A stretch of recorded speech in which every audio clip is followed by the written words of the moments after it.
저게 무슨 짓이야, 장례식장에서. 아이고, 저런 며느리 봤나? 30년을 시어머니 모셨는데 저렇게 당해? 수고했어요. 이제 정리할 때 됐잖아요.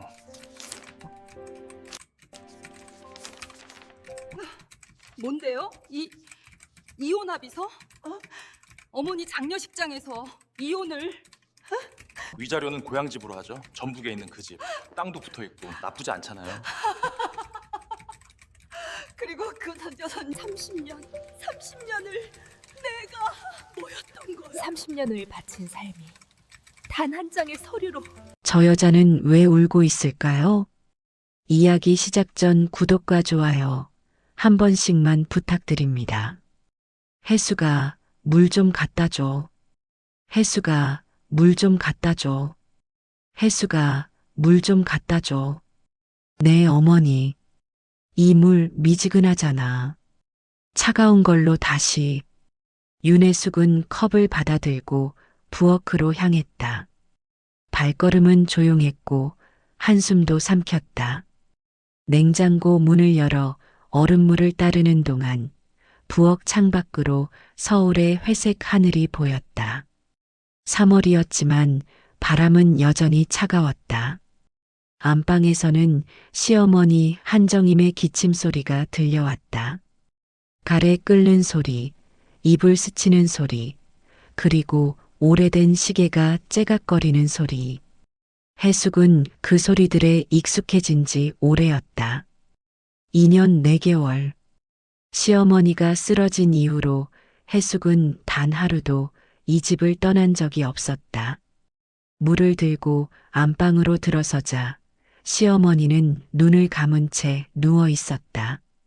86의 나이는 그녀의 몸을 바짝 마르게 만들었고 손등의 핏줄은 마치 지도처럼 도드라져 있었다.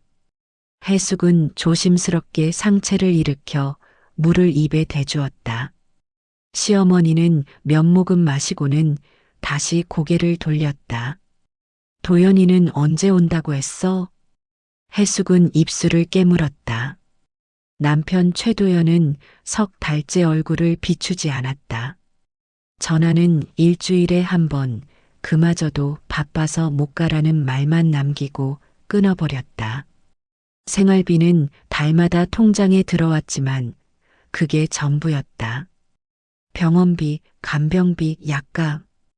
혜숙은 그 돈으로 모든 걸 감당했고 남는 건 없었다. 곧 온다고 했어요, 어머니. 거짓말이었다. 하지만 혜숙은 다른 말을 할 수 없었다.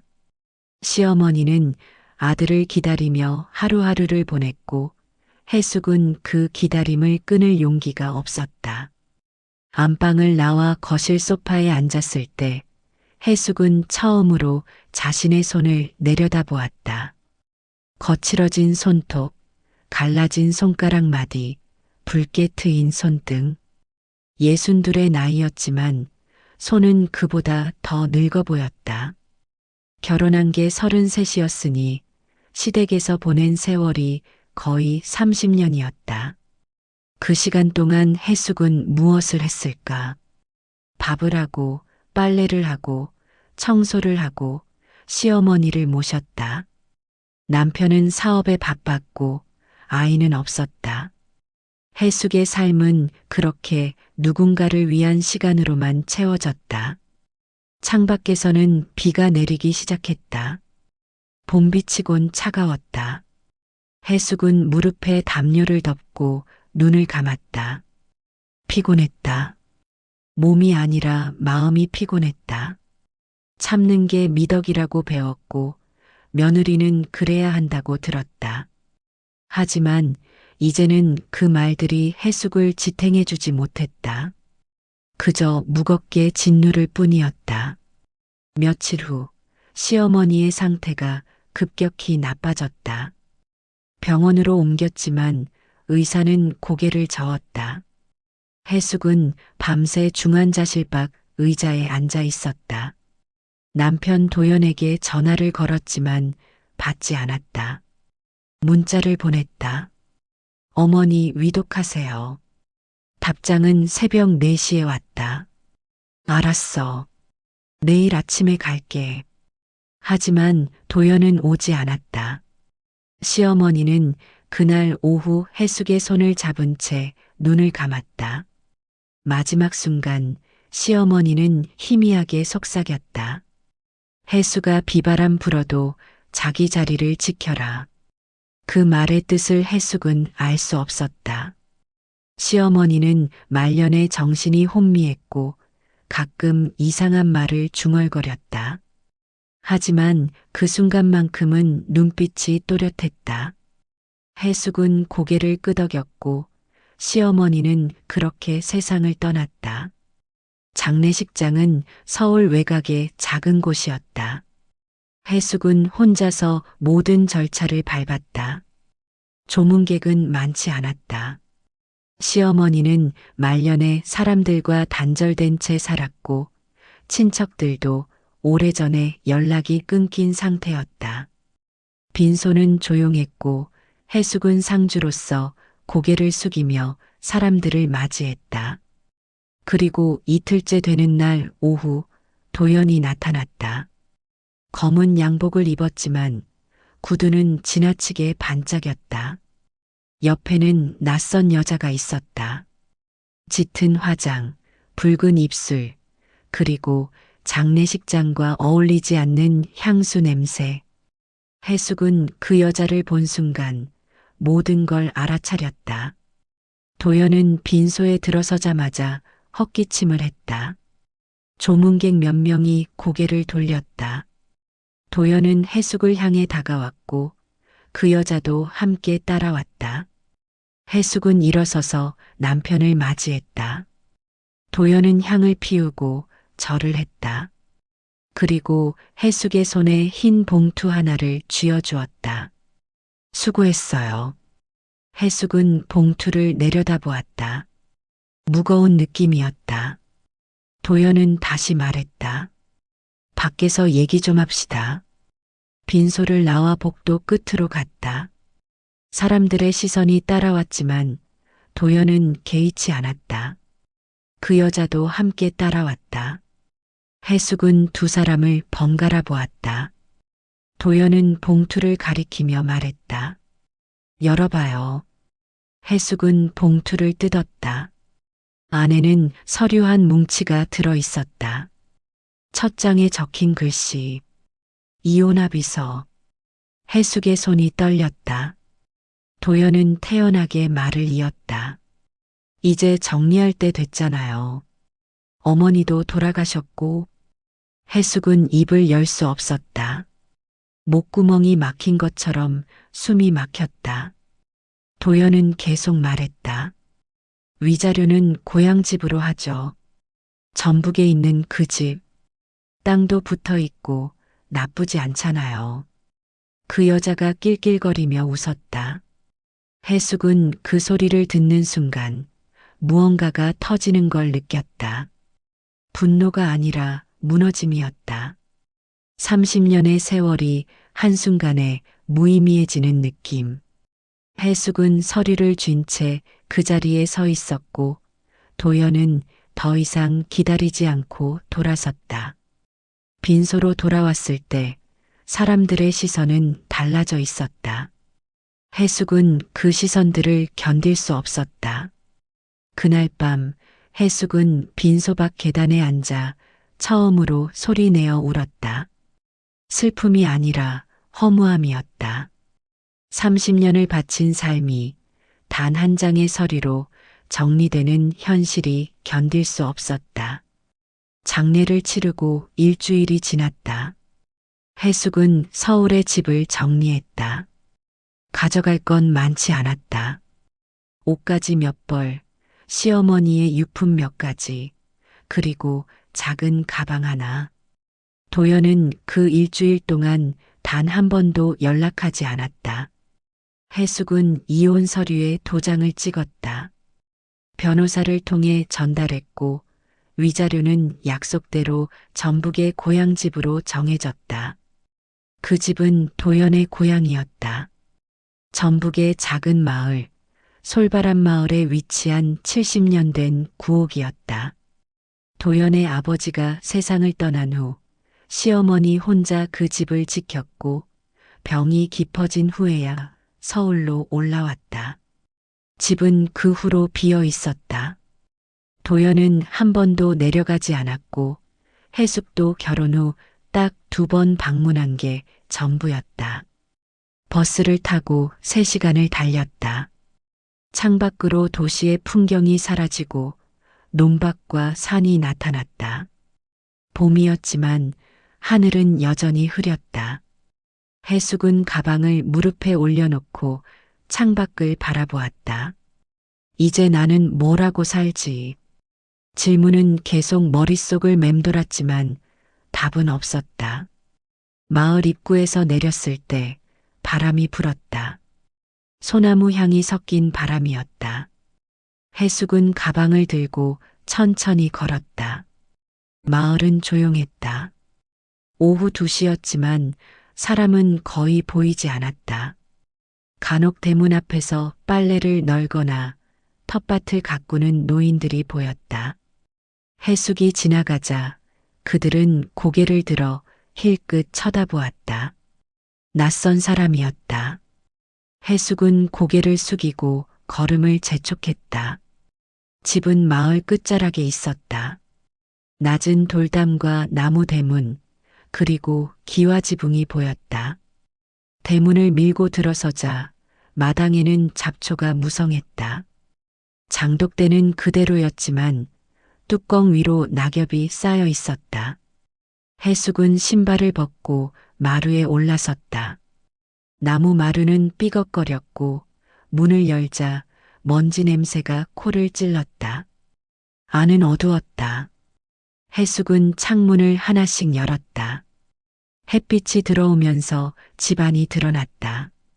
거실, 안방, 부엌, 그리고 작은 방 하나.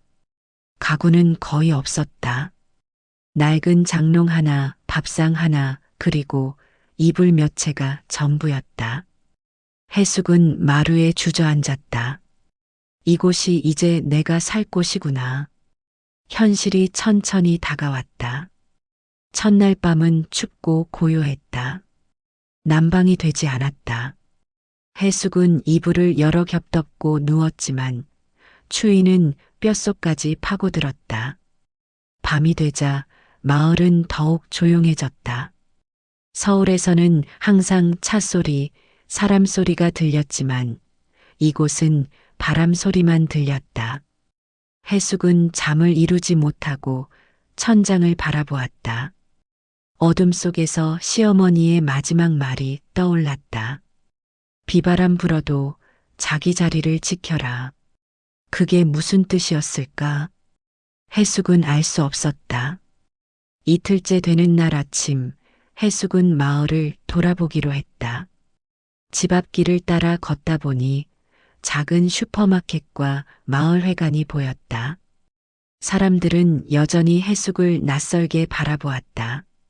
해숙은 슈퍼에서 라면과 물, 그리고 몇 가지 생필품을 샀다. 계산대에서 주인 할머니가 물었다. 새로 오셨어요? 해숙은 고개를 끄덕였다. 네, 한정임 할머니 댁에. 주인 할머니의 얼굴이 환해졌다. 아이고, 정임이네 집. 그럼 며느리분이시네요. 어머니 돌아가셨다고 들었어요. 많이 힘드셨죠? 해숙은 겨우 미소를 지었다. 주인 할머니는 물건을 봉투에 담으며 말을 이었다. 그 집 오래됐는데 혼자 사시기 힘들 거예요. 뭐 필요한 거 있으면 언제든 오세요. 해숙은 고맙다고 인사하고 슈퍼를 나섰다. 마을회관 앞을 지나는데 안에서 노인 몇 명이 모여 이야기를 나누고 있었다. 그중 한 명이 해숙을 보고는 손짓을 했다. 이리 와봐요. 해숙은 망설였지만 발걸음을 옮겼다. 회관 안으로 들어서자 노인들이 해숙을 둘러쌌다. 그중 한 할머니가 해숙의 손을 잡았다. 얼굴에는 주름이 깊었지만 눈빛은 따뜻했다. 문복리예요. 여기 이장 부인이죠. 정임이 할매랑 절친이었어요. 해숙은 고개를 숙여 인사했다. 문복래 할머니는 해숙의 손을 꼭 쥐며 말했다. 많이 힘들었죠? 서울서 혼자 병구안 하느라. 우리 다 알아요. 해숙의 눈시울이 뜨거워졌다. 문복래 할머니는 해숙을 의자에 앉히고 따뜻한 차를 건넸다. 다른 노인들도 하나둘 말을 걸었다. 그 집 난방 안 되지? 겨울엔 어쩌려고. 장작 보일러 있는데 손봐야 할 거예요. 명재한테 부탁해봐요. 목공소하는 애. 그 애가 그런 거 잘해요. 해숙은 고개를 끄덕이며 차를 마셨다. 따뜻했다. 오랜만에 느끼는 온기였다. 문복래 할머니는 해숙의 어깨를 툭툭 두드렸다. 해숙아, 이 마을은 사람 버리는 데 아니다. 우리가 있으니까 너무 걱정 말아요. 그날 저녁 문복래 할머니가 반찬을 들고 찾아왔다. 김치, 나물, 그리고 작은 냄비에 담긴 된장찌개. 해숙은 눈물을 참으며 받았다. 할머니는 집안을 둘러보더니 고개를 저었다. 이거 손 많이 봐야겠네. 내일 명재 보내줄게. 그 애가 도와줄 거야. 해숙는 혼자 밥을 먹었다. 된장찌개는 구수했고 김치는 적당히 익어 있었다. 오랜만에 제대로 된 식사였다. 해숙은 숟가락을 놓고 창밖을 바라보았다. 어둠이 내려앉은 마을. 하지만 이제는 그 어둠이 덜 무섭게 느껴졌다. 다음 날 오전 누군가 대문을 두드렸다. 해숙은 마당으로 나갔다. 대문 밖에는 중년 남자가 서 있었다. 키가 크고 어깨가 넓었다. 손에는 공구 가방을 들고 있었다. 강명재입니다. 문 할머니가 보내셨어요. 해숙은 고개를 숙여 인사했다. 명재는 마당으로 들어서며 집을 둘러보았다. 말이 없었다. 그는 천천히 집 주변을 걸으며 지붕과 기둥, 그리고 마루를 살폈다. 해숙은 그 뒤를 따라갔다. 난방이 안 된다고 들었어요. 해숙은 고개를 끄덕였다. 명재는 부엌으로 들어가 아궁이를 살폈다. 오래된 장작 보일러였다. 그는 손으로 굴뚝과 연결 부분을 만지작거리더니 고개를 끄덕였다. 수리하면 쓸 수 있어요. 며칠 걸릴 거예요. 해숙은 조심스럽게 물었다. 비용은 얼마나? 명재는 고개를 저었다. 괜찮아요. 문 할머니가 부탁하신 거니까요. 해숙은 미안했지만 고맙다고 인사했다. 명재는 공구를 꺼내 작업을 시작했다. 해숙은 부엌에서 차를 끓여 건넸다. 명재는 잠깐 멈추고 차를 받아 마셨다. 그리고 다시 작업에 집중했다.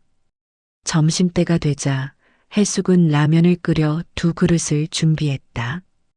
명재는 마루에 앉아 조용히 먹었다. 해숙도 맞은편에 앉아 먹었다. 침묵이 흘렀지만 불편하지 않았다. 명재는 먹고 나서 그릇을 들고 일어섰다. 제가 설거지할게요. 해숙은 손사래를 쳤지만 명재는 이미 부엌으로 가 있었다. 해숙은 그 모습을 바라보다가 문득 남편 도연을 떠올렸다. 도연은 단 한 번도 설거지를 한 적이 없었다. 30년 동안. 해숙은 고개를 저으며 그 생각을 지웠다. 오후가 되자 명재는 작업을 마쳤다. 아궁이에 불을 지피자 곧 따뜻한 기운이 집 안으로 퍼졌다. 해숙은 손을 모으며 감사를 표했다. 정말 고맙습니다. 명재는 고개를 끄덕이며 공구를 챙겼다. 그리고 마당을 나서기 전 잠시 멈춰섰다. 이 집 예전에 보존 작업 들어간 적 있는 구조예요. 해숙는 고개를 갸우뚱했다. 보존 작업이요? 명재는 기둥을 손으로 툭툭 두드렸다. 기둥 이음새 보세요. 이건 전통 방식이에요. 요즘엔 이렇게 안 해요. 누군가 신경 써서 관리한 집이에요. 해숙은 기둥을 올려다보았다. 하지만 그게 무슨 의미인지는 알 수 없었다. 명재는 더 이상 말하지 않고 대문을 나섰다. 해숙은 그의 뒷모습을 보며 이상한 느낌을 받았다. 명재는 무언가를 알고 있는 것처럼 보였다. 하지만 해숙은 묻지 않았다. 아직은 마음이 닫혀 있었다. 저녁이 되자 해숙은 혼자 밥을 먹었다. 아궁이에서 올라오는 따뜻한 기운 덕분에 집은 한결 아늑해졌다. 해숙은 밥을 먹고 설거지를 하고 이불을 펴고 누웠다. 천장을 바라보며 해숙은 생각했다. 나는 여기서 뭘 하고 살지? 질문은 여전히 답이 없었다. 며칠이 지났다. 해숙은 집안을 정리하기 시작했다. 먼지를 닦고 창문을 닦고 마당의 잡초를 뽑았다. 몸을 움직이니 생각이 덜 복잡해졌다. 마을 사람들도 가끔 들러 말을 걸었다. 문복래 할머니는 거의 매일 반찬을 가져왔고 슈퍼 주인 할머니는 필요한 물건을 챙겨주었다. 해숙은 조금씩 마을에 익숙해졌다. 하지만 밤이 되면 외로움이 밀려왔다. 해숙은 이불 속에서 몸을 웅크리고 눈을 감았다. 30년의 결혼 생활이 떠올랐다. 시어머니를 모시고 남편을 뒷바라지하고 집안일을 하던 날들. 그 시간이 무의미했다고 말할 수는 없었다. 하지만 지금 남은 건 아무것도 없었다. 해숙은 눈물을 흘리지 않으려 애썼다. 하지만 눈물은 저절로 흘러내렸다. 일주일째 되는 날 해숙은 장독대를 정리하기로 했다. 뚜껑 위로 쌓인 낙엽과 먼지를 치우고 하나씩 열어 안을 확인했다. 대부분 비어 있거나 오래된 장이 남아 있었다. 해숙은 그것들을 버리고 항아리를 깨끗이 닦았다. 땀이 흘렀지만 기분은 나쁘지 않았다. 그날 저녁 문복래 할머니가 다시 찾아왔다. 이번에는 빈손이 아니었다. 작은 화분을 들고 왔다. 매화나무야. 봄에 꽃 피면 예뻐요. 마당에 심어봐요. 해숙은 화분을 받아들었다. 할머니는 해숙의 손을 잡으며 말했다. 해숙아, 여기서 새로 시작하는 거야. 너무 과거만 보지 말고. 해숙은 고개를 끄덕였다. 하지만 마음 한편에서는 여전히 질문이 맴돌았다. 나는 정말 새로 시작할 수 있을까? 해숙은 확신할 수 없었다. 하지만 화분을 마당 한쪽에 심으며 작은 희망을 품었다. 봄이 오면 꽃이 필 거라는 희망. 보름이 지났다. 해숙은 이제 마을 사람들과 인사를 나누고 슈퍼에서 장을 보고 집안을 돌보는 일상에 익숙해졌다. 하지만 여전히 밤이면 외로움이 찾아왔고 미래에 대한 불안은 가시지 않았다. 해숙은 저축한 돈이 얼마 없다는 걸 알고 있었다. 몇 달은 버틸 수 있겠지만 그 후는 알 수 없었다. 어느 날 오후 해숙은 부엌 문짝이 삐걱거리는 걸 발견했다. 경첩이 낡아서 떨어질 것 같았다. 해숙는 슈퍼에 가서 문복래 할머니에게 물었다. 문짝 좀 고쳐야 하는데 명재 씨한테 다시 부탁해도 될까요? 할머니는 웃으며 고개를 끄덕였다. 그럼요. 전화해 줄게요. 다음 날 아침 명재가 다시 찾아왔다. 이번에도 공구 가방을 들고 있었다. 해숙은 부엌으로 안내했고 명재는 문짝을 살폈다. 경첩을 풀고 새 것으로 교체했다. 작업은 금방 끝났다. 해숙은 차를 끓여 건넸고 명재는 마루에 앉아 마셨다. 집 관리 잘하시네요. 해숙는 쑥스럽게 웃었다. 아직 손볼 데가 많아요. 명재는 고개를 끄덕이며 차를 마셨다. 그리고 잠시 침묵이 흘렀다. 해숙은 용기를 내어 물었다. 명재 씨는 원래 목공 일하셨어요? 명재는 잠시 망설이다가 대답했다.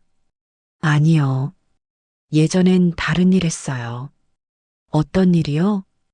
명재는 차를 내려놓고 창밖을 바라보았다. 문화재 보존 일이요. 도시에서 오래된 건물이나 유물 복원하는 일 했어요. 해숙는 눈을 크게 떴다. 그럼 왜 여기? 명재는 쓴웃음을 지었다. 일이 잘못됐어요. 사기꾼들한테 자료 빼앗기고 결국 다 망했죠. 그래서 고향으로 돌아왔어요. 해숙은 더 이상 묻지 않았다. 명재의 목소리에는 아픔이 묻어 있었다. 명재는 차를 다 마시고 일어섰다. 집 구조 보니까 이거 보존 가치 있는 집이에요. 해숙는 고개를 갸우뚱했다. 그게 무슨 뜻이에요? 명재는 기둥과 지붕을 가리켰다. 전통 방식으로 지어진 집이에요. 기둥 이음새, 석가래 배치 다 옛날 방식이에요. 요즘엔 이런 집 보기 힘들어요. 해숙은 집을 둘러보았다. 낡고 불편하다고만 생각했는데 그게 가치 있는 거였을까? 명재는 덧붙였다. 혹시 집 어디 숨겨진 공간이나 오래된 물건 본 적 있어요? 해숙는 고개를 저었다. 아니요, 왜요? 명재는 잠시 망설이다가 말했다. 이런 오래된 집엔 가끔 숨겨진 공간이 있어요. 옛날 사람들이 귀한 물건 보관하려고 만든 거죠. 해숙는 흥미로웠지만 반신반의했다. 명재는 더 이상 말하지 않고 공구를 챙겼다. 대문을 나서기 전 그는 돌아서며 말했다. 뭔가 이상한 거 발견하면 저한테 먼저 알려주세요. 함부로 건드리면 위험할 수도 있어요. 해숙는 고개를 끄덕였다. 명재가 떠난 후 해숙은 집안을 다시 둘러보았다. 숨겨진 공간이라니. 그게 정말 있을까? 해숙은 반신반의했지만 마음 한편에서는 호기심이 일었다. 그날 저녁 해숙은 안방을 정리하다가 벽장 안을 살폈다. 오래된 이불과 옷가지들이 쌓여 있었다. 해숙는 하나씩 꺼내 먼지를 털었다. 그 안에서 작은 나무 상자를 발견했다. 상자는 잠겨 있지 않았다. 해숙는 뚜껑을 열었다. 안에는 낡은 사진 몇 장과 편지 몇 통이 들어 있었다. 사진 속에는 젊은 시어머니가 있었다. 웃고 있는 얼굴이었다. 옆에는 남편으로 보이는 남자가 서 있었다. 그리고 어린아이. 도연이었다. 해숙는 사진을 한 장 한 장 넘기며 보았다. 시어머니는 젊었을 때 참 예뻤다. 하지만 세월이 그녀를 변하게 만들었다. 병과 외로움이 그녀를 지치게 만들었다. 편지는 시어머니가 남편에게 쓴 것이었다. 여보, 오늘은 날씨가 좋아요. 아이가 학교에서 상을 받았어요. 평범한 일상의 이야기들. 하지만 그 속에는 따뜻함이 묻어 있었다. 해숙는 편지를 읽으며 시어머니도 한때는 행복했다는 걸 깨달았다. 상자를 닫고 해숙는 다시 벽장에 넣었다. 하지만 마음 한편에서는 명재의 말이 계속 맴돌았다. 숨겨진 공간. 해숙는 집안을 다시 한번 둘러보았다. 하지만 특별한 건 보이지 않았다. 해숙는 고개를 저으며 생각을 지웠다. 그냥 낡은 집일 뿐이야. 다음 날 오전 누군가 대문을 두드렸다. 해숙은 마당으로 나갔다. 대문 밖에는 중년 남자가 서 있었다. 키가 크고 어깨가 넓었다. 손에는 공구 가방을 들고 있었다. 강명재입니다. 문 할머니가 보내셨어요. 해숙은 고개를 숙여 인사했다. 명재는 마당으로 들어서며 집을 둘러보았다. 말이 없었다. 그는 천천히 집 주변을 걸으며 지붕과 기둥, 그리고 마루를 살폈다. 해숙은 그 뒤를 따라갔다. 난방이 안 된다고 들었어요. 해숙은 고개를 끄덕였다. 명재는 부엌으로 들어가 아궁이를 살폈다. 오래된 장작 보일러였다. 그는 손으로 굴뚝과 연결 부분을 만지작거리더니 고개를 끄덕였다. 수리하면 쓸 수 있어요. 며칠 걸릴 거예요. 해숙은 조심스럽게 물었다. 비용은 얼마나? 명재는 고개를 저었다. 괜찮아요. 문 할머니가 부탁하신 거니까요. 해숙은 미안했지만 고맙다고 인사했다. 명재는 공구를 꺼내 작업을 시작했다. 해숙은 부엌에서 차를 끓여 건넸다. 명재는 잠깐 멈추고 차를 받아 마셨다. 그리고 다시 작업에 집중했다. 점심때가 되자 해숙은 라면을 끓여 2그릇 준비했다. 명재는 마루에 앉아 조용히 먹었다. 해숙도 맞은편에 앉아 먹었다. 침묵이 흘렀지만 불편하지 않았다. 명재는 먹고 나서 그릇을 들고 일어섰다. 제가 설거지할게요. 해숙은 손사래를 쳤지만 명재는 이미 부엌으로 가 있었다. 해숙은 그 모습을 바라보다가 문득 남편 도연을 떠올렸다. 도연은 단 한 번도 설거지를 한 적이 없었다. 30년 동안. 해숙은 고개를 저으며 그 생각을 지웠다. 오후가 되자 명재는 작업을 마쳤다. 아궁이에 불을 지피자 곧 따뜻한 기운이 집 안으로 퍼졌다. 해숙은 손을 모으며 감사를 표했다. 정말 고맙습니다. 명재는 고개를 끄덕이며 공구를 챙겼다. 그리고 마당을 나서기 전 잠시 멈춰섰다. 이 집 예전에 보존 작업 들어간 적 있는 구조예요. 해숙는 고개를 갸우뚱했다. 보존 작업이요? 명재는 기둥을 손으로 툭툭 두드렸다. 기둥 이음새 보세요. 이건 전통 방식이에요. 요즘엔 이렇게 안 해요. 누군가 신경 써서 관리한 집이에요. 해숙은 기둥을 올려다보았다. 하지만 그게 무슨 의미인지는 알 수 없었다. 명재는 더 이상 말하지 않고 대문을 나섰다.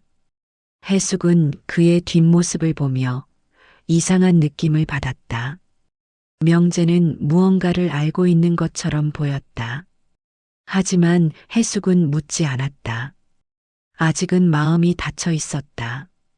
저녁이 되자 해숙은 혼자 밥을 먹었다. 아궁이에서 올라오는 따뜻한 기운 덕분에 집은 한결 아늑해졌다. 해숙은 밥을 먹고 설거지를 하고 이불을 펴고 누웠다. 천장을 바라보며 해숙은 생각했다. 나는 여기서 뭘 하고 살지? 질문은 여전히 답이 없었다. 며칠이 지났다. 해숙은 집안을 정리하기 시작했다. 먼지를 닦고 창문을 닦고 마당의 잡초를 뽑았다. 몸을 움직이니 생각이 덜 복잡해졌다. 마을 사람들도 가끔 들러 말을 걸었다. 문복래 할머니는 거의 매일 반찬을 가져왔고 슈퍼 주인 할머니는 필요한 물건을 챙겨주었다. 해숙은 조금씩 마을에 익숙해졌다. 하지만 밤이 되면 외로움이 밀려왔다. 해숙은 이불 속에서 몸을 웅크리고 눈을 감았다. 30년의 결혼 생활이 떠올랐다. 시어머니를 모시고 남편을 뒷바라지하고 집안일을 하던 날들. 그 시간이 무의미했다고 말할 수는 없었다. 하지만 지금 남은 건 아무것도 없었다. 해숙은 눈물을 흘리지 않으려 애썼다. 하지만 눈물은 저절로 흘러내렸다. 일주일째 되는 날 해숙은 장독대를 정리하기로 했다. 뚜껑 위로 쌓인 낙엽과 먼지를 치우고 하나씩 열어 안을 확인했다. 대부분 비어 있거나 오래된 장이 남아 있었다. 해숙은 그것들을 버리고 항아리를 깨끗이 닦았다. 땀이 흘렀지만 기분은 나쁘지 않았다. 그날 저녁 문복래 할머니가 다시 찾아왔다. 이번에는 빈손이 아니었다. 작은 화분을 들고 왔다. 매화나무야. 봄에 꽃 피면 예뻐요. 마당에 심어봐요. 해숙은 화분을 받아들었다. 할머니는 해숙의 손을 잡으며 말했다. 해숙아, 여기서 새로 시작하는 거야. 너무 과거만 보지 말고. 해숙은 고개를 끄덕였다. 하지만 마음 한편에서는 여전히 질문이 맴돌았다. 나는 정말 새로 시작할 수 있을까? 해숙은 확신할 수 없었다. 하지만 화분을 마당 한쪽에 심으며 작은 희망을 품었다. 봄이 오면 꽃이 필 거라는 희망. 보름이 지났다. 해숙은 이제 마을 사람들과 인사를 나누고 슈퍼에서 장을 보고 집안을 돌보는 일상에 익숙해졌다. 하지만 여전히 밤이면 외로움이 찾아왔고 미래에 대한 불안은 가시지 않았다. 해숙은 저축한 돈이 얼마 없다는 걸 알고 있었다. 몇 달은 버틸 수 있겠지만 그 후는 알 수 없었다. 어느 날 오후 해숙은 부엌 문짝이 삐걱거리는 걸 발견했다. 경첩이 낡아서 떨어질 것 같았다. 해숙는 슈퍼에 가서 문복래 할머니에게 물었다. 문짝 좀 고쳐야 하는데 명재 씨한테 다시 부탁해도 될까요? 할머니는 웃으며 고개를 끄덕였다. 그럼요. 전화해 줄게요. 다음 날 아침 명재가 다시 찾아왔다. 이번에도 공구 가방을 들고 있었다. 해숙은 부엌으로 안내했고 명재는 문짝을 살폈다. 경첩을 풀고 새 것으로 교체했다. 작업은 금방 끝났다. 해숙은 차를 끓여 건넸고 명재는 마루에 앉아 마셨다. 집 관리 잘하시네요. 해숙는 쑥스럽게 웃었다. 아직 손볼 데가 많아요. 명재는 고개를 끄덕이며 차를 마셨다. 그리고 잠시 침묵이 흘렀다. 해숙은 용기를 내어 물었다. 명재 씨는 원래 목공 일하셨어요?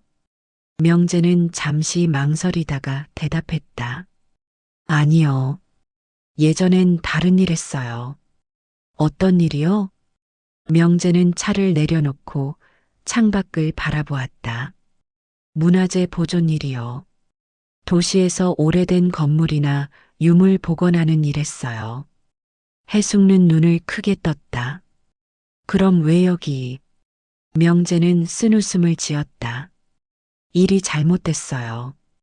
사기꾼들한테 자료 빼앗기고 결국 다 망했죠. 그래서 고향으로 돌아왔어요. 해숙은 더 이상 묻지 않았다. 명재의 목소리에는 아픔이 묻어 있었다. 명재는 차를 다 마시고 일어섰다. 집 구조 보니까 이거 보존 가치 있는 집이에요. 해숙는 고개를 갸우뚱했다. 그게 무슨 뜻이에요? 명제는 기둥과 지붕을 가리켰다. 전통 방식으로 지어진 집이에요. 기둥 이음새, 석가래 배치 다 옛날 방식이에요. 요즘엔 이런 집 보기 힘들어요. 해숙은 집을 둘러보았다. 낡고 불편하다고만 생각했는데 그게 가치 있는 거였을까? 명제는 덧붙였다. 혹시 집 어디 숨겨진 공간이나 오래된 물건 본 적 있어요? 해숙는 고개를 저었다. 아니요, 왜요? 명제는 잠시 망설이다가 말했다. 이런 오래된 집엔 가끔 숨겨진 공간이 있어요. 옛날 사람들이 귀한 물건 보관하려고 만든 거죠. 해숙는 흥미로웠지만 반신반의했다. 명제는 더 이상 말하지 않고 공구를 챙겼다. 대문을 나서기 전 그는 돌아서며 말했다. 뭔가 이상한 거 발견하면 저한테 먼저 알려주세요. 함부로 건드리면 위험할 수도 있어요. 해숙는 고개를 끄덕였다. 명제가 떠난 후 해숙은 집안을 다시 둘러보았다. 숨겨진 공간이라니. 그게 정말 있을까? 해숙은 반신반의했지만 마음 한편에서는 호기심이 일었다. 그날 저녁 해숙은 안방을 정리하다가 벽장 안을 살폈다. 오래된 이불과 옷가지들이 쌓여 있었다. 해숙는 하나씩 꺼내 먼지를 털었다. 그 안에서 작은 나무 상자를 발견했다. 상자는 잠겨 있지 않았다. 해숙는 뚜껑을 열었다. 안에는 낡은 사진 몇 장과 편지 몇 통이 들어 있었다. 사진 속에는 젊은 시어머니가 있었다. 웃고 있는 얼굴이었다. 옆에는 남편으로 보이는 남자가 서 있었다. 그리고 어린아이. 도연이었다. 해숙는 사진을 한 장 한 장 넘기며 보았다. 시어머니는 젊었을 때 참 예뻤다. 하지만 세월이 그녀를 변하게 만들었다. 병과 외로움이 그녀를 지치게 만들었다. 편지는 시어머니가 남편에게 쓴 것이었다. 여보, 오늘은 날씨가 좋아요. 아이가 학교에서 상을 받았어요. 평범한 일상의 이야기들. 하지만 그 속에는 따뜻함이 묻어 있었다. 해숙는 편지를 읽으며 시어머니도 한때는 행복했다는 걸 깨달았다. 상자를 닫고 해숙는 다시 벽장에 넣었다. 하지만 마음 한편에서는 명제의 말이 계속 맴돌았다. 숨겨진 공간. 해숙는 집안을 다시 한번 둘러보았다. 하지만 특별한 건 보이지 않았다.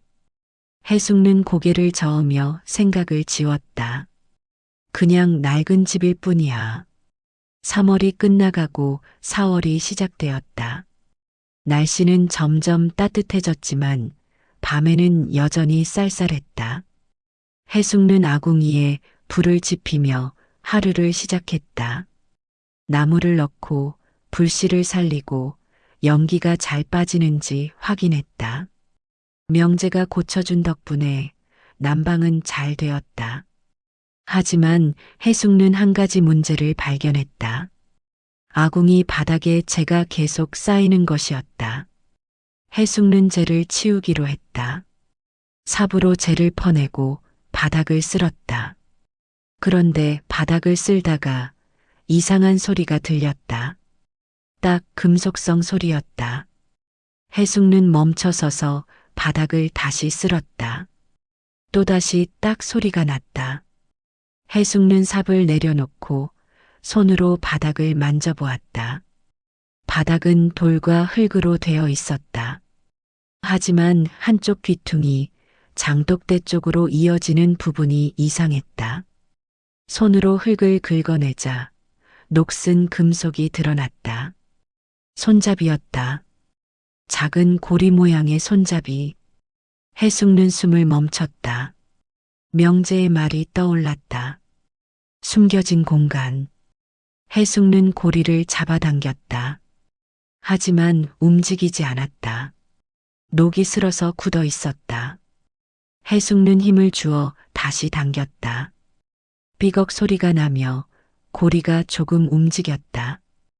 해숙는 양손으로 고리를 잡고 온 힘을 다해 당겼다. 기익. 바닥이 천천히 열렸다. 먼지와 흙이 쏟아져 내렸다. 해숙는 기침을 하며 뒤로 물러났다. 먼지가 가라앉자 바닥 아래로 어두운 공간이 드러났다.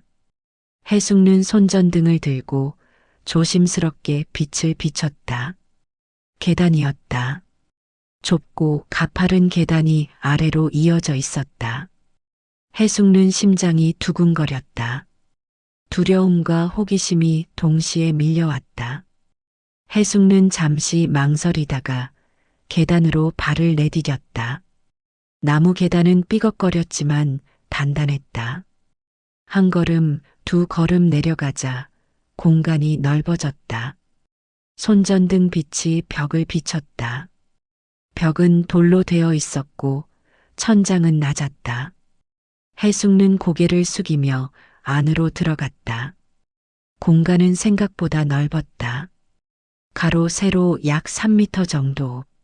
한쪽 벽에는 선반이 설치되어 있었고 그 위에는 나무 상자들이 놓여 있었다. 해숙는 손전등을 가까이 대고 상자를 살폈다. 상자는 낡았지만 단단해 보였다. 해숙는 하나를 들어 올렸다. 무거웠다. 상자를 열자 안에는 두꺼운 종이 뭉치가 들어 있었다. 해숙는 조심스럽게 꺼내 펼쳤다. 오래된 글씨, 한자와 한글이 섞여 있었다. 해숙는 알아볼 수 없었지만 이게 중요한 문서라는 건 직감적으로 알 수 있었다. 다른 상자를 열었다. 안에는 작은 주머니들이 들어 있었다. 주머니를 열자 낡은 화폐가 나왔다. 옛날 돈이었다. 해숙는 다른 선반을 살폈다. 그곳에는 더 큰 상자가 놓여 있었다. 상자를 열자 안에는 두꺼운 책들이 들어 있었다. 필사본이었다. 손으로 쓴 글씨, 비단으로 싼 표지. 해숙는 책을 조심스럽게 만졌다. 이게 뭘까? 해숙는 알 수 없었지만 이게 귀한 물건이라는 건 확실했다. 그때 선반 맨 아래에서 봉투 하나를 발견했다. 봉투는 두꺼운 종이로 되어 있었고 위에 글씨가 적혀 있었다. 해숙에게. 해숙의 손이 떨렸다. 시어머니의 글씨였다. 해숙는 봉투를 들고 다시 위로 올라왔다. 거실 마루에 앉아 해숙는 봉투를 열었다. 안에는 편지 몇 장과 문서들이 들어 있었다. 편지를 펼쳤다. 시어머니의 글씨가 또렷했다.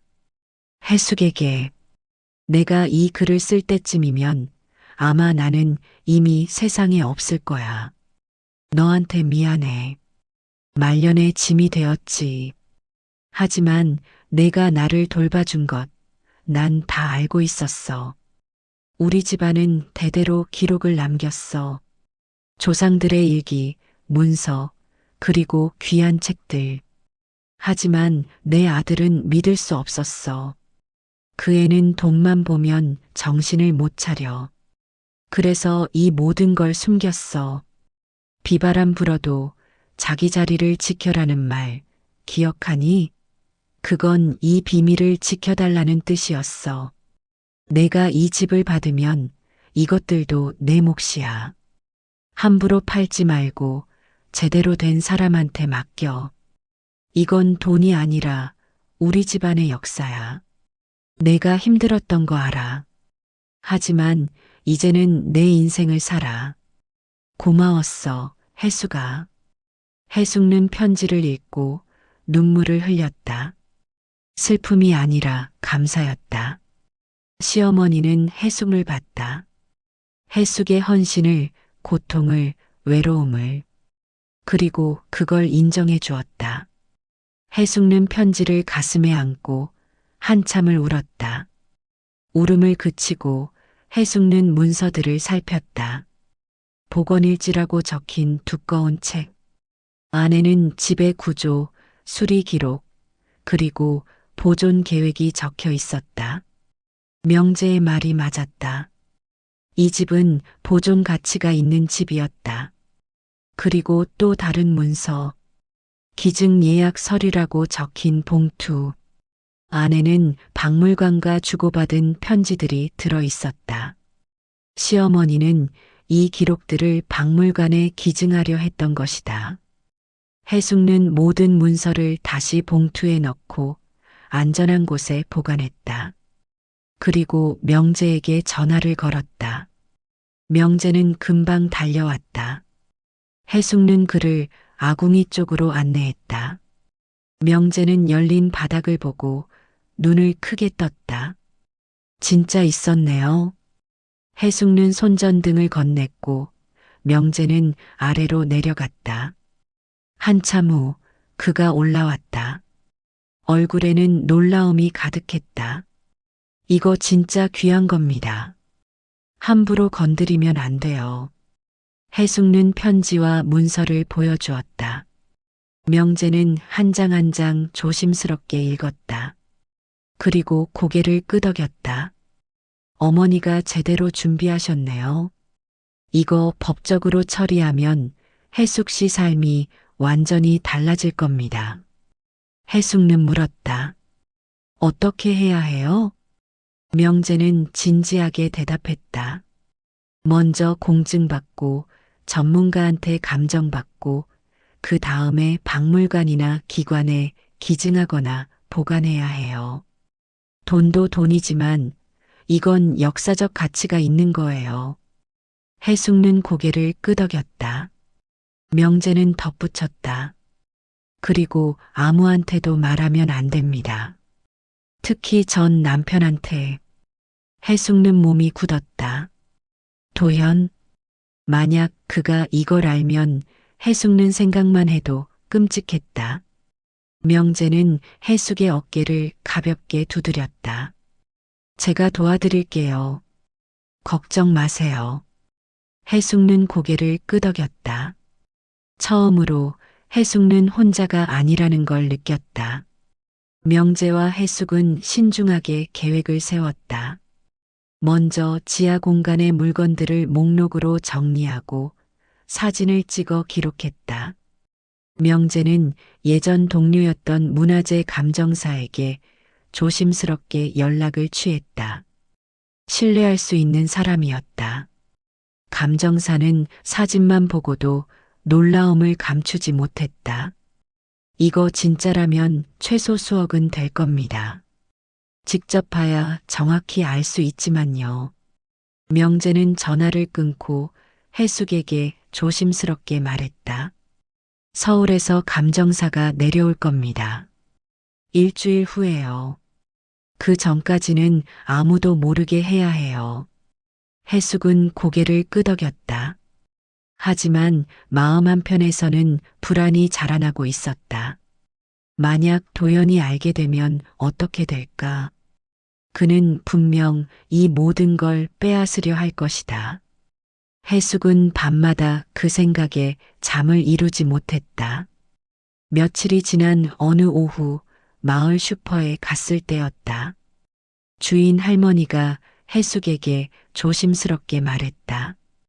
해숙아, 어제 낯선 차가 마을에 들어왔다 나갔대요. 검은색 외제차. 이장님이 보셨대요. 해숙의 가슴이 철렁 내려앉았다. 도연의 차였다. 해숙은 침착하게 물었다. 어디 갔는지 아세요? 글쎄요. 마을 한 바퀴 돌고 나갔대요. 뭘 찾는 것 같더래요. 해숙은 서둘러 집으로 돌아왔다. 명재에게 전화를 걸었다. 명재는 즉시 달려왔다. 해숙은 떨리는 목소리로 말했다. 도연이가 마을에 왔대요. 명재의 얼굴이 굳었다. 뭔가 눈치챘나 봅니다. 조심해야 해요. 명재는 집 주변을 살피며 CCTV를 설치하기로 했다. 마을 이장에게도 상황을 설명하고 협조를 구했다. 이장은 흔쾌히 도와주겠다고 약속했다. 우리 마을 사람 건드리면 가만 안 둬요. 걱정 마세요.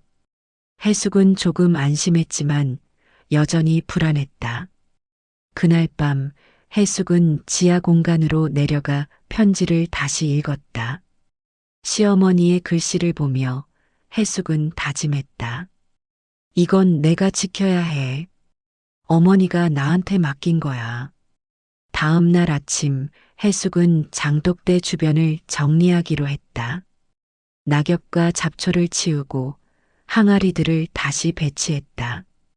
그런데 장독대 뒤편 담벼락 쪽에 이상한 표시를 발견했다. 돌담에 새겨진 작은 기호.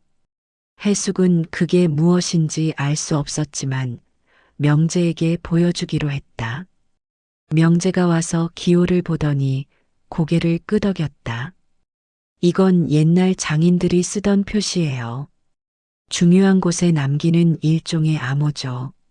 무슨 뜻이에요? 명재는 손으로 기호를 따라 그리며 설명했다. 보물이 여기 있다는 뜻일 수도 있고 이곳을 지켜라는 뜻일 수도 있어요.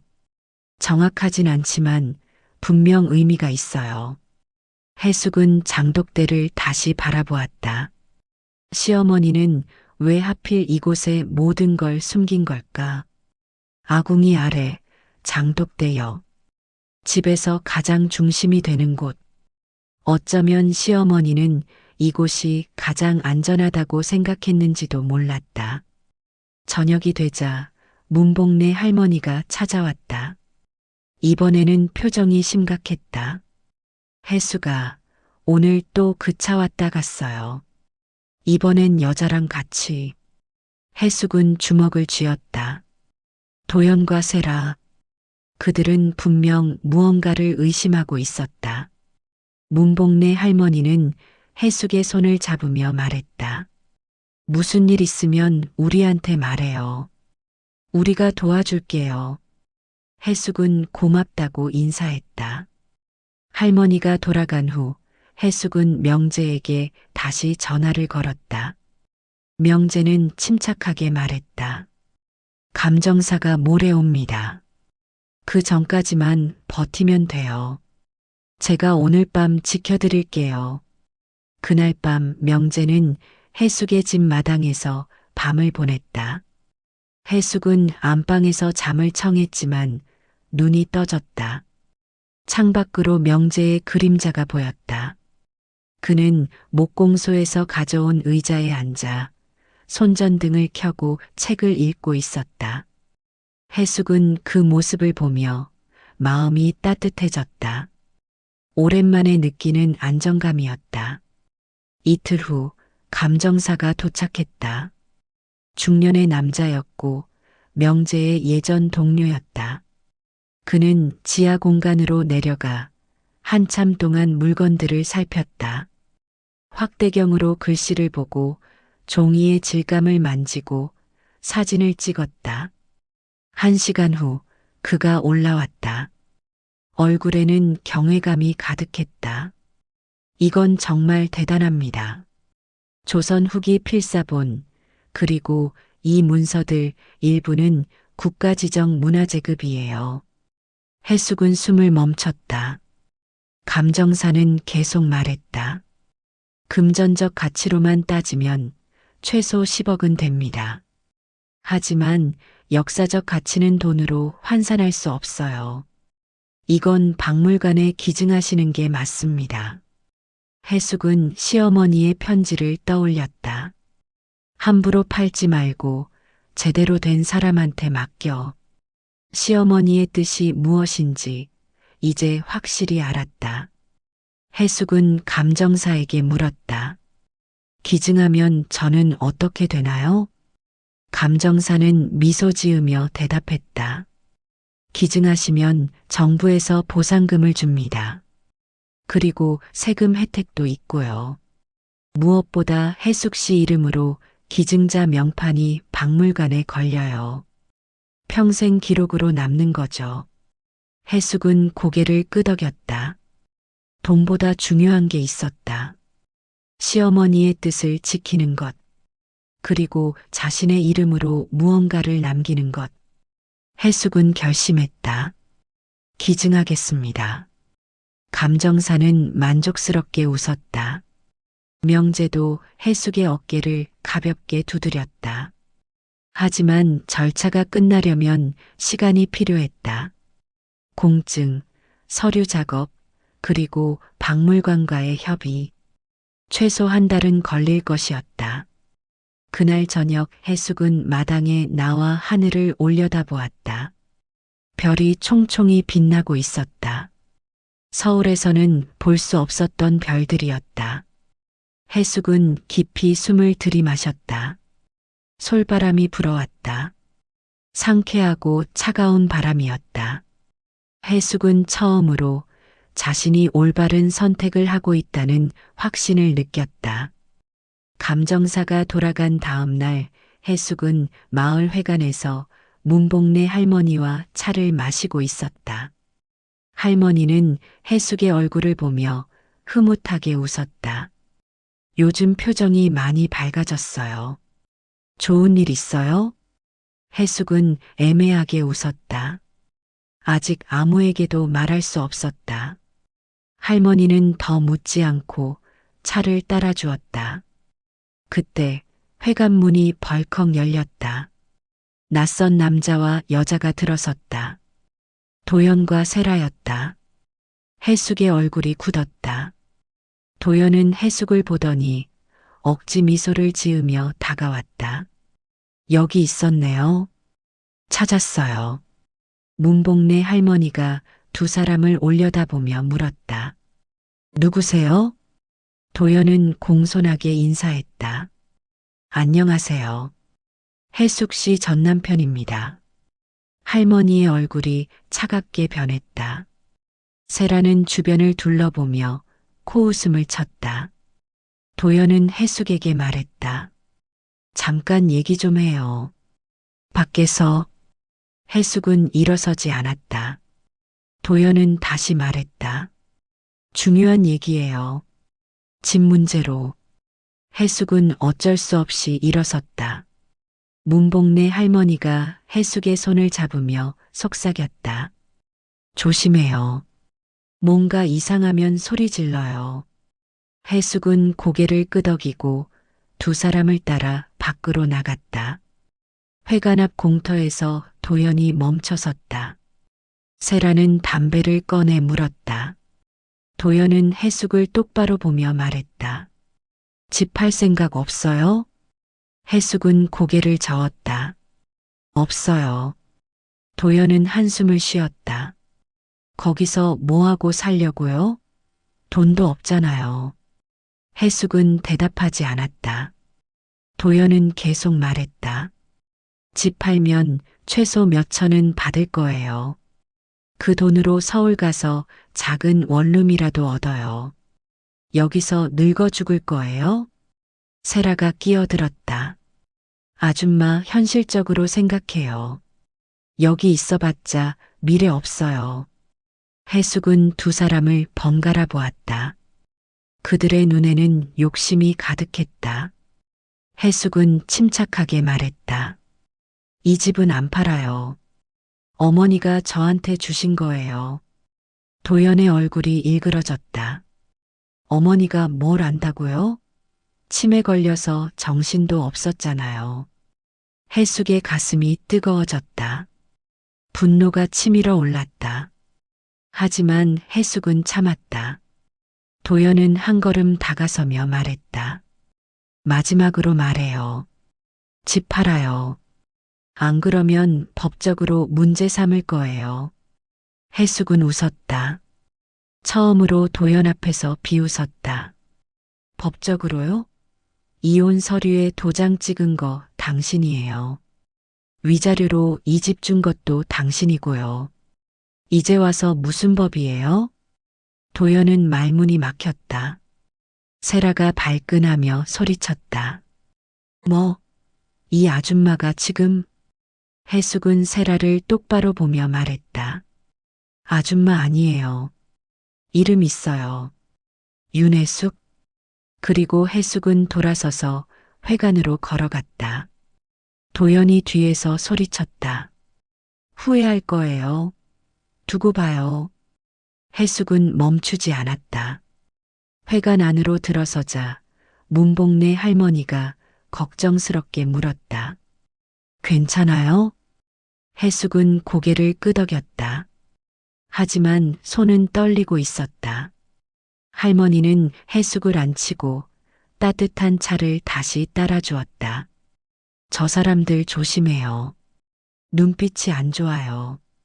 해숙은 차를 마시며 명재에게 문자를 보냈다. 도연이 왔어요. 집 팔라고 했어요. 명재는 즉시 답장을 보냈다. 지금 갑니다. 10분 후 명재가 도착했다. 해숙은 상황을 설명했다. 명재는 침착하게 들었다. 그리고 말했다. 걱정 마세요.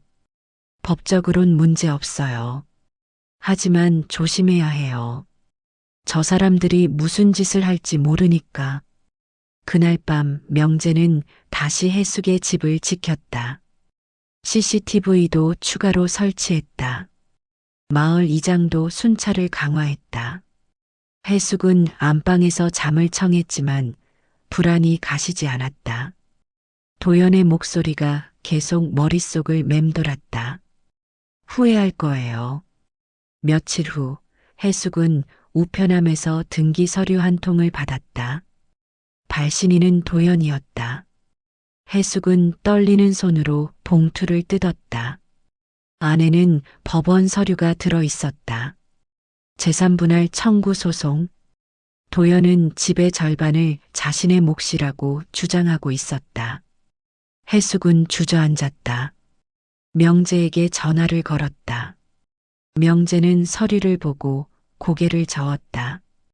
이건 말이 안 돼요. 이혼 합의서에 이미 다 정리됐는데. 그럼 어떻게 해요? 명재는 침착하게 대답했다. 변호사 선임해야 해요. 제가 아는 사람 소개해 줄게요. 일주일 후 해숙은 변호사를 만났다. 젊은 여자 변호사였고 이혼 전문이었다. 서류를 검토한 후 변호사는 자신감 있게 말했다. 이건 기각될 겁니다. 이혼 합의서가 명확하니까요. 걱정 마세요. 해숙은 조금 안심했다. 하지만 소송 비용이 문제였다. 변호사는 해숙의 표정을 보고 조심스럽게 물었다. 비용 걱정되시죠? 일단 착수금만 내시고 나머지는 나중에 해결하시면 돼요. 해숙은 고맙다고 인사했다.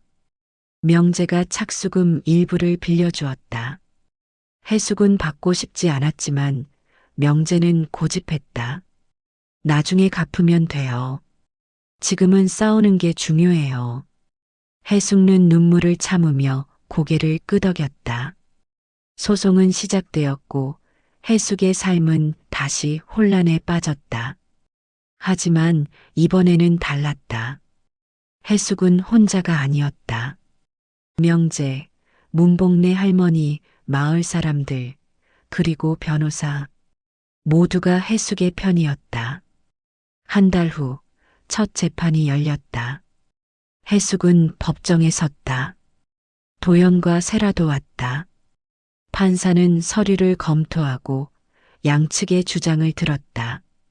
도연의 변호사는 이혼 당시 정신적 압박이 있었다고 주장했다. 하지만 해숙의 변호사는 이혼 합의서와 증인 진술을 제출했다. 장례식장에서의 목격자들, 마을 사람들의 증언. 판사는 고개를 끄덕이며 다음 재판 날짜를 잡았다. 법정을 나오며 도연이 해숙에게 다가왔다. 아직 늦지 않았어요. 합의해요. 해숙은 고개를 저었다. 합의 같은 건 없어요. 법대로 하죠. 도연의 얼굴이 일그러졌다. 세라가 해숙을 노려보았다. 하지만 해숙은 흔들리지 않았다. 명재가 옆에서 해숙의 팔을 잡았다. 두 사람은 법원을 나섰다. 2달이 지났다. 재판은 해숙에게 유리하게 진행되었다.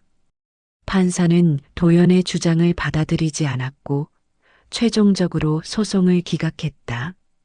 집은 온전히 해숙의 것이었다. 해숙은 법원 판결문을 받아들고 처음으로 안도의 한숨을 쉬었다. 명재는 해숙을 축하하며 작은 식사 자리를 마련했다. 마을 회관에서 문복래 할머니와 이장, 그리고 몇몇 마을 사람들이 모였다. 소박한 저녁이었지만 해숙에게는 평생 잊지 못할 시간이었다. 문복래 할머니가 해숙의 손을 잡으며 말했다. 잘했어요. 정말 잘했어요. 해숙은 눈물을 흘렸다. 기쁨의 눈물이었다. 이장이 건배를 제안했다. 윤혜숙 씨의 승리를 위해 모두가 박수를 쳤다. 해숙은 그 순간 자신이 정말 이겼다는 걸 실감했다. 도연과의 전쟁에서, 과거와의 싸움에서 재판이 끝난 후 해숙은 박물관 기증 절차를 본격적으로 진행했다. 감정사가 다시 찾아와 최종 목록을 정리했다. 필사본 12권, 고문서 28점, 그리고 복원일지와 관련 자료들. 모두 국가지정 문화재급이었다. 박물관 측은 감사의 뜻을 전하며 해숙에게 기증증서와 함께 보상금을 약속했다.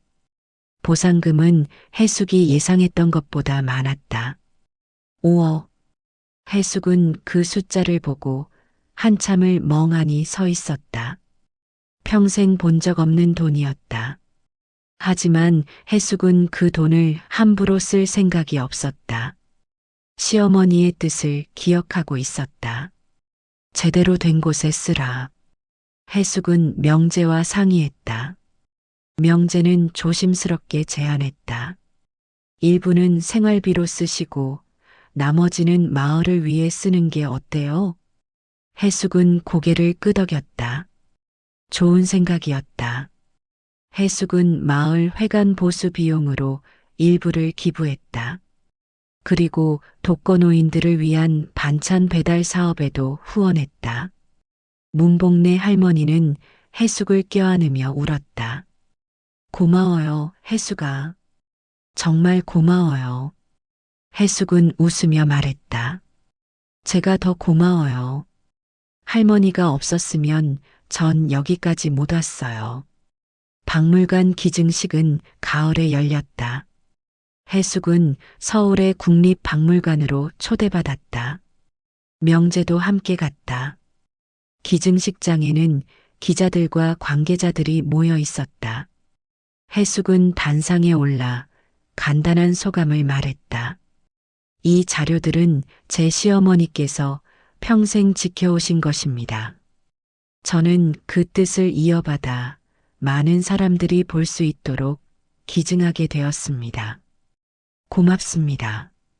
박수가 쏟아졌다. 해숙은 고개를 숙여 인사했다. 기증식이 끝난 후 박물관 관계자가 해숙을 안내했다. 전시실 한쪽 벽면에 명판이 걸려 있었다. 기증자 윤혜숙. 해숙은 그 글자를 보며 가슴이 벅찼다. 자신의 이름이 이렇게 당당하게 새겨진 걸 처음 봤다. 명재가 옆에서 속삭였다. 축하해요. 정말 자랑스러워요. 해숙은 웃으며 고개를 끄덕였다. 두 사람은 전시실을 천천히 둘러보았다. 시어머니가 지켜온 기록들이 유리 케이스 안에 전시되어 있었다. 조명 아래서 낡은 종이들은 새로운 생명을 얻은 것처럼 빛났다. 서울에서 돌아온 후 해숙은 마을에서의 삶을 본격적으로 시작했다. 집을 조금씩 수리했다. 지붕을 고치고 마루를 보수하고 마당을 정리했다. 명재가 대부분의 작업을 도왔다. 두 사람은 함께 일하며 자연스럽게 가까워졌다. 어느 날 저녁 작업을 마치고 마루에 앉아 차를 마시고 있을 때였다. 명재가 조심스럽게 물었다. 해숙 씨, 앞으로 뭐 하고 싶어요? 해숙은 잠시 생각하다가 대답했다. 이 집을 사람들이 올 수 있는 곳으로 만들고 싶어요. 차도 마시고 쉬기도 하고. 명재는 웃으며 고개를 끄덕였다. 좋은 생각이에요. 제가 도와드릴게요. 해숙은 감사의 눈빛으로 명재를 바라보았다. 그의 눈에는 따뜻함이 있었다. 해숙은 오랜만에 느끼는 감정이었다. 믿음. 그리고 어쩌면 사랑. 하지만 평화는 오래가지 않았다. 며칠 후 마을에 다시 도연의 차가 나타났다. 이번에는 혼자였다. 세라는 보이지 않았다. 도연은 해숙의 집 앞에 차를 세우고 초인종을 눌렀다. 해숙은 문을 열지 않았다. CCTV로 확인만 했다. 도연은 한참을 서 있다가 소리쳤다. 해숙 씨, 제발 문 좀 열어요. 할 말이 있어요. 해숙은 대답하지 않았다. 도연은 다시 소리쳤다. 나 망했어요. 사업 다 망했어요. 제발 좀 도와줘요. 해숙은 창문 너머로 도연을 바라보았다. 그의 얼굴은 초췌했다. 양복은 구겨져 있었고 수염도 제대로 깎지 않은 것 같았다. 하지만 해숙은 마음이 움직이지 않았다. 도연은 스스로 선택한 길을 걸었고 그 결과를 받고 있을 뿐이었다. 도연은 한참을 서 있다가 결국 돌아갔다. 차가 떠나는 걸 보며 해숙은 깊이 숨을 내쉬었다. 명재가 전화를 걸어왔다. 괜찮아요? 해숙은 대답했다. 네, 괜찮아요. 그리고 정말로 해숙은 괜찮았다. 가을이 깊어졌다. 마을은 단풍으로 물들었고 해숙의 집 마당에는 문복래 할머니가 심어준 매화나무가 뿌리를 내렸다. 해숙은 집을 개조하여 작은 찻집을 열 준비를 했다. 명재가 설계를 도왔고 마을 사람들도 하나둘 거들었다. 찻집은 간소했다. 안방을 개조한 작은 공간에 테이블 4개, 그리고 창가에는 시어머니의 사진을 걸었다. 해숙은 직접 전통차를 배워 손님들에게 대접할 준비를 했다. 마을 사람들은 해숙의 새 시작을 응원했다. 개업을 며칠 앞둔 어느 밤이었다. 해숙은 마당에서 별을 보고 있었다. 그때 CCTV 경보음이 울렸다. 누군가 담을 넘으려 하고 있었다. 해숙은 즉시 명재에게 전화를 걸었다. 명재는 이미 준비하고 있었다. 제가 지금 갑니다. 경찰도 부를게요. 해숙은 집 안으로 들어가 문을 잠갔다. 창문으로 밖을 보니 도연과 세라였다. 두 사람은 장독대 쪽으로 가고 있었다. 해숙의 가슴이 쿵쿵 뛰었다. 하지만 두려움보다는 분노가 앞섰다. 명재가 도착했다. 그는 조용히 마당으로 들어와 서치라이트를 켰다. 환한 빛이 도연과 세라를 비췄다. 두 사람은 놀라 얼어붙었다.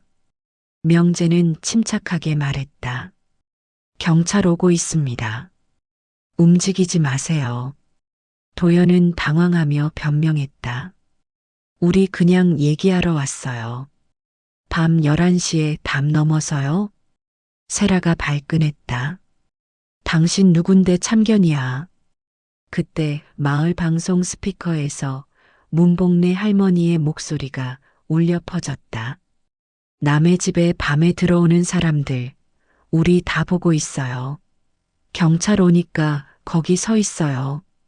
마을 사람들이 하나둘 모여들었다. 손전등을 들고 해숙의 집 앞에 섰다. 이장도 왔다. 도연과 세라는 완전히 포위되었다. 10분 후 경찰이 도착했다.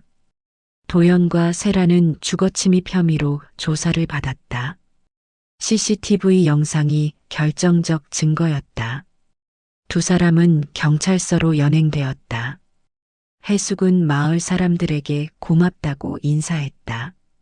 문복래 할머니가 해숙의 손을 꼭 쥐었다. 이제 끝이야. 걱정 마. 다음 날 해숙은 경찰서에서 연락을 받았다. 도연과 세라는 벌금형을 받고 풀려났지만 접근 금지 명령이 내려졌다. 더 이상 해숙에게 가까이 올 수 없었다. 해숙은 안도했다. 며칠 후 명재가 소식을 전했다. 도연은 사업 실패로 빚더미에 앉았고 세라는 그를 떠났다고 했다. 도연은 서울의 작은 고시원에서 생활하고 있었다. 해숙은 그 소식을 듣고 복잡한 감정을 느꼈다. 동정도 아니고 기쁨도 아닌 그저 담담함이었다. 인생은 결국 돌고 도는 거구나. 명재가 물었다. 후회 안 해요? 도와주지 않아서. 해숙은 고개를 저었다. 후회 없어요. 그 사람은 스스로 선택했어요. 저도 이제 제 길을 가야죠. 찻집 개업일이 다가왔다. 해숙은 마을 사람들을 초대했다.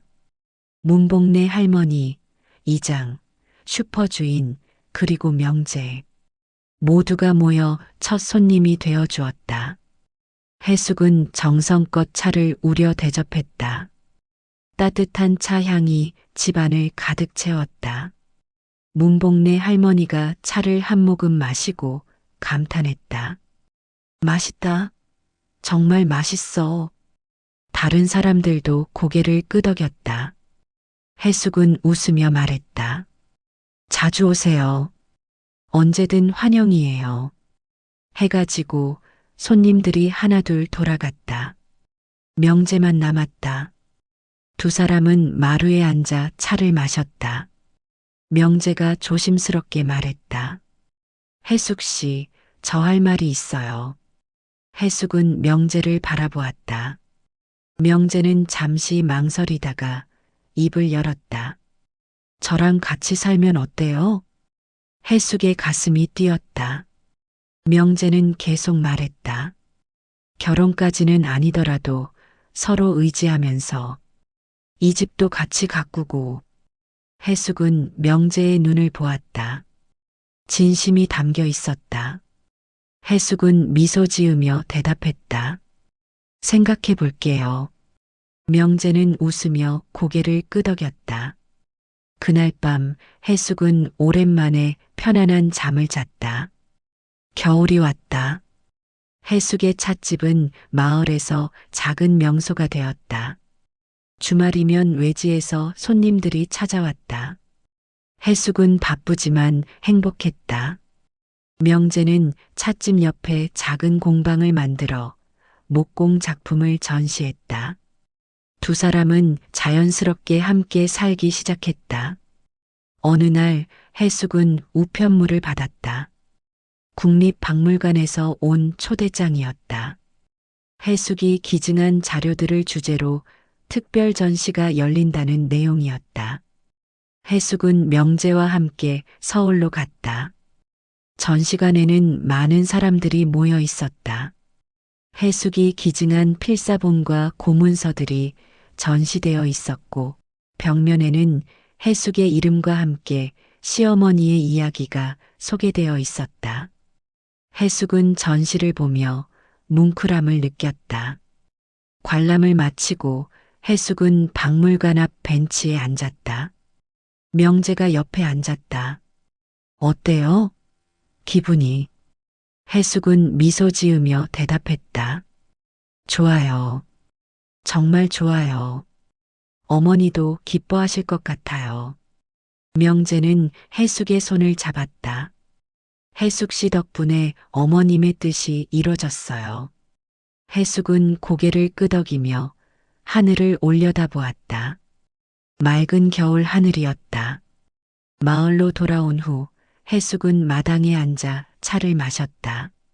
매화나무에는 꽃봉오리가 맺혀 있었다. 곧 봄이 오면 꽃이 필 것이었다. 해숙은 그 모습을 보며 시어머니의 마지막 말을 떠올렸다. 비바람 불어도 자기 자리를 지켜라. 해숙은 지켰다. 자신의 자리를. 그리고 이제는 그 자리에서 새로운 삶을 시작하고 있었다. 명재가 공방에서 나와 해숙에게 다가왔다. 손에는 작은 나무 상자가 들려 있었다. 이거 드릴게요. 해숙은 상자를 열었다. 안에는 명재가 직접 만든 나무 명패가 들어 있었다. 윤해숙의 집이라고 새겨져 있었다. 해숙은 눈물이 핑 돌았다. 고마워요. 명재는 웃으며 말했다. 이제 정말 해숙 씨 집이에요. 해숙 씨 이름으로. 해숙은 명패를 가슴에 안았다.